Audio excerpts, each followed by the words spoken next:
মরণান্তি বৈরাণীয়ে নিবৃত্তং নং প্রয়োজনং ক্রিয়তমস্য সংস্কার মম পশ্য যথাতব। মৃত্যু নিয়ে আমি কিছু লিখি না, না রোমান্টিসিজম না প্রতিবাদ। আদর্শ আলাদা হলেই সে আমার মতো ভাবে না ভাবেই তার মৃত্যু আমার উৎসাহের কারণ।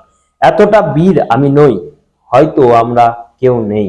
অটল বিহারী বাজপেয়ী প্রয়াত হলেন। আজকে যারা মানবতা সভ্যতার বড় বুলি ফেসবুক ও সংবাদ মাধ্যমে আওড়াচ্ছেন, সেরকম অত্যন্ত 10 জন বামমূর্তি নেতা কবি অধ্যাপককে ফোন করেছিলাম প্রতিক্রিয়া নিতে। খুব অবলীলায় তাদের 7 জন জবাব দিয়েছিল সব মৃত্যু কষ্টের নয়, কেউ মারা গেলেই তারা সব অন্যায় ভুলে যেতে হয় এমন নয়। অবাক হয়েছিলাম, এ কোন ভারতের সংস্কৃতি? আমার ভারত এই সংস্কৃতি শেখায় না। মরণান্তি বৈরাণী নিবৃত্তং ন প্রয়োজনং ক্রিয়াতামস্য সংস্কার মমাপস্য যথাতব।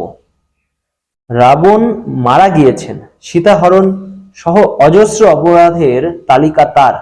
বড় ভাইয়ের দাহ কাজ করবেন কিনা ভাবছেন বিভীষণ।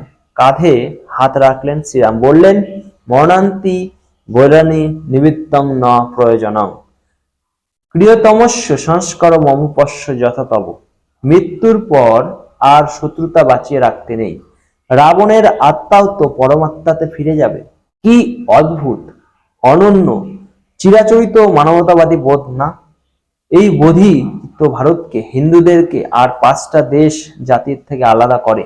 চুপই ছিলাম, কিছুটা কষ্টে কিছুটা মানবিকতা থেকে। তারপর দেখলাম সেই এক দলের অদ্ভুত উন্মত্ত লাশের রাজনীতি করতে শুরু করলো, যেটা তাদের রন্ধ্রে রন্ধ্রে। স্লোগান উঠলো, ভোট প্রমোশন হলো, মৃতদেহ ঘিরে আরো কয়েক ধাপও এগিয়ে মৃতদেহকে শ্রদ্ধা জানাতে আসা পাপিয়া অধিকারীকে গো ব্যাক স্লোগান দেওয়া হলো। এই যে লাশের রাজনীতি, এই যে ওই দল করতে মত আলাদা হলে জল বন্ধ করে দিতে হবে, বিয়ে বাড়িতেও যাওয়া যাবে না, এই যে অভয়া থেকে আজ গো ব্যাক স্লোগান, এটার সত্য এক এবং একমাত্র বামেদের। এই সংস্কৃতিকে